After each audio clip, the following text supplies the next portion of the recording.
Halo belajar, hari ini kita nak belajar sudut dan carta alih yang melibatkan struktur kawalan ulangan. Mari kita lihat definisi dan jenis struktur kawalan ulangan. Struktur kawalan ulangan ialah satu set langkah atau arahan yang sentiasa berulang sehingga syarat dipenuhi. Kebiasaannya, kita akan mendapati langkah-langkah algoritma yang dilaksanakan perlu dilakukan secara berulang kali. Bahagian algoritma yang mengandungi langkah-langkah berulang dikenali sebagai gelung. Setiap gelung ulangan dipanggil lelaran. Maksudnya ini, langkah-langkah yang berulang dipanggil gelung atau loop. Dan setiap gelung ulangan dipanggil lelaran. Terdapat 3 jenis struktur kawalan ulangan iaitu untuk, selagi dan ulang selagi. Saya bagi satu contoh struktur kawalan ulangan. Setiap hari kamu bangun dari tidur, lepas tu mandi, kemudian makan sarapan pagi, lepas tu pergi ke sekolah dan balik dari sekolah, mandi, makan tengah hari, pulang kaji, mandi, makan malam dan tidur. Semua ini adalah set arahan dan set arahan ini akan berulang setiap hari sehingga dari hari Isnin hingga hari Jumaat. Okey, mari kita lihat definisi bagi struktur kawalan untuk. Struktur kawalan ulangan untuk akan melaksanakan satu langkah atau satu set langkah berdasarkan pembilang yang telah ditetapkan. So, di sini ada rangka umum bagi struktur kawalan untuk. Mula-mula awak kena isytiharkan pembilang. Isytiharkan pembilang. Kemudian uji syarat. Selepas itu ulangi langkah kedua sehingga syarat menjadi tidak benar. Kalau syarat masih benar, awak kena ulangi langkah di sini. Kena ulangi langkah di sini jika syarat masih benar. Kalau syarat tak benar, terus keluar dari atur cara. So, kita lihat gambar rajah yang saya lukis di sini. So, mula, setkan pembilang sama dengan 1. Maksudnya awak isytiharkan pembilang. Isytiharkan pembilang. Kita biasanya set pembilang ini sama dengan 1 atau kosong. Biasanya saya ajar pelajar setkan pembilang ini sama dengan 1. Maksudnya kita mula dari 1. Mula dari 1. Okey. Pembilang kurang atau sama dengan 3. So, awak kena tanya diri awak, berapa kali kita nak ulang? Berapa kali kita nak ulang? Kalau saya nak ulang sebanyak 3 kali, so di sini pembilang kurang atau sama dengan 3. So, pelajar ini adalah algoritma yang bagi melaungkan merdeka sebanyak 3 kali ya. So, tadi kita setkan pembilang sama dengan 1. So, ini mula dengan 1. Lepas tu, 1 ini kurang atau sama dengan 3. Ini adalah syarat yang kita tetapkan. Ini adalah syarat yang kita tetapkan. Pembilang ini kurang atau sama dengan 3. Ya, betul. Benar atau salah? Betul. Jika benar, laungkan merdeka. Merdeka. Lepas tu, kemas kini pembilang. Kita tambah nilai pembilang sebanyak 1. Okey, ni tadi 1. So, 1 tambah 1 akan menjadi 2. Sekarang pembilang sudah menjadi 2. 2. Pembilang kurang atau sama dengan 3. Adakah 2 ini kurang atau sama dengan 3? Kita uji syarat. Syarat di sini benar. Ya, benar. Maka jika benar, laungkan merdeka. Laksanakan. Kita akan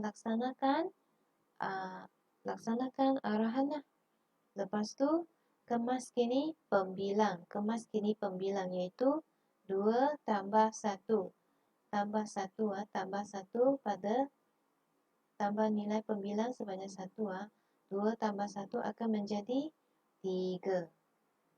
Selepas tu, pembilang sudah menjadi 3. Okey, pembilang sudah menjadi 3.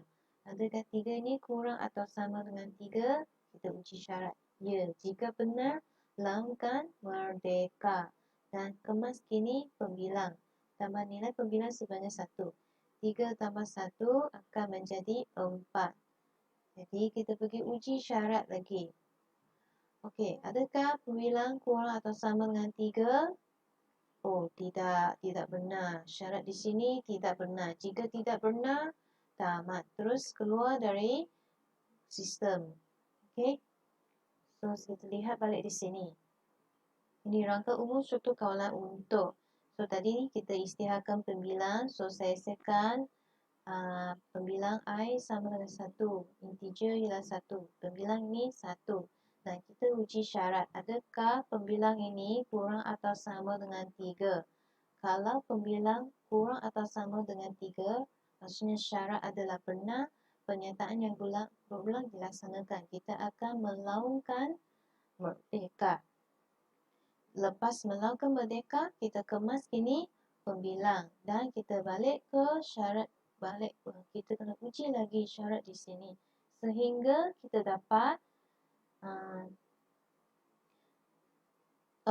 Maksudnya I ini 4 kurang atau sama dengan 3. I, integer, pembilang ini kurang atau sama dengan 3. Jadi syarat di sini menjadi tidak benar atau cara keluar dari suatu kawalan ulangan untuk. Okay, kita lihat contoh dalam buku teks awak. Ini sudukut dan catat alih, sudukut dan catat alih yang menggunakan suatu kawalan untuk. So, ini adalah satu contoh algoritma yang melakukan merdeka sebanyak 3 kali. So, tadi saya dah tunjuk gambar raja. So, ini adalah catat alih. So, saya mula. Kemudian, semua orang berdiri tegak, pelajar berdiri tegak. Dan saya setkan nilai pembilang kepada 1. Kita isytiharkan pembilang. Setkan siap-siap. Mula dengan 1. So, 1. Kita uji syarat. Adakah pembilang kurang atau sama dengan 3? Adakah 1 ini kurang atau sama dengan 3? Jika ya, laungkan merdeka. Lepas tu, tambah nilai pembilang sebanyak 1. 1 tambah 1 akan menjadi 2. So, kita balik naik ke atas lagi. Okay, kita uji lagi. Tadi 2. Adakah 2 ini kurang atau sama dengan 3? Ya. Jika syarat di sini benar, ya, laungkan merdeka. Lepas tu, tambah nilai pembilang sebanyak 1. So, 2 tambah 1 akan menjadi 3. Dan dia naik ke atas lagi. Uji syarat di sini. Adakah 3 ini kurang atau sama dengan 3? Ya, pembilang 3 ini kurang atau sama dengan 3. Syarat adalah benar, laungkan merdeka. Tambah nilai pembilang sebanyak 1. Okey, 3 tambah 1 akan menjadi 4. So, 4 dia naik ke atas lagi. Kita uji syarat. Adakah pembilang 4 ni kurang atau sama dengan 3? Okey, sekarang ni 4. So, syarat di sini menjadi tidak benar. Okey, syarat yang diuji menjadi tidak benar. Dia terus keluar dari atau cara dan tamat. Okey, kenapa di sini 3? Sebab saya nak melaungkan merdeka sebanyak 3 kali. Jadi saya letak nombor 3. Kalau saya nak melaungkan merdeka sebanyak 5 kali, so di sini saya letak 5. Kurang atau sama dengan 5. Okey. So ini catat alih. Ini adalah sudukut bagi catat alih tadi. Ini sudukutnya. Dan mula berdiri tegak. Lihat, mula berdiri tegak. Setkan nilai pembilang kepada 1. Mula berdiri tegak. Setkan nilai pembilang. Setkan pembilang kepada 1. Untuk pembilang 1 hingga 3 kita laungkan merdeka. Tambah 1 kepada pembilang. Okey. Dan tamat. Jika tak benar, tamat. Okey. Ini adalah latihan untuk awak minggu ini. Bina sudukut dan catat alih bagi suatu kawalan untuk Bagi algoritma yang melakukan, kita anak Malaysia sebanyak 4 kali. Ini cadangan jawapan. Okey. So, cuba buat latihan ni dan hantar kepada saya. Terima kasih.